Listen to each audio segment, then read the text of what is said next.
Welcome to Let Me Fix This. Enjoy the video. In this video, I will show you how to take out a Kia Forte battery. First, prioritize safety by wearing protective eyewear and gloves. Make sure your Kia Forte is completely turned off and the parking brake is firmly set. Then, open the hood and locate the battery, which is typically found on the passenger side of the engine compartment. This preparation ensures a safe and smooth removal process.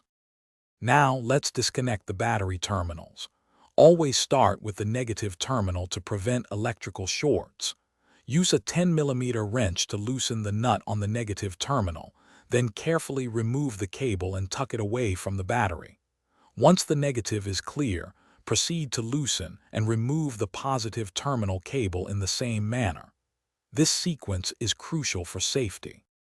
With both terminals disconnected, it's time to address the battery hold down. Most Kia Forte models use a clamp or strap to secure the battery in place.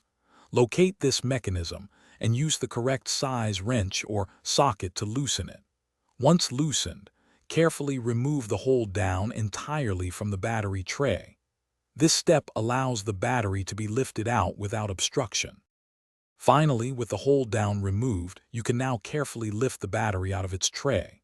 Remember, car batteries are heavy, often weighing more than 30 pounds, so use proper lifting techniques to avoid injury. Place the old battery in a safe, designated area for recycling. And hey, if you're looking to improve your financial knowledge, check the description for a link to a fantastic book about money, along with other exclusive deals. Thanks for watching. Thanks for watching. If you found this helpful, don't forget to like and subscribe.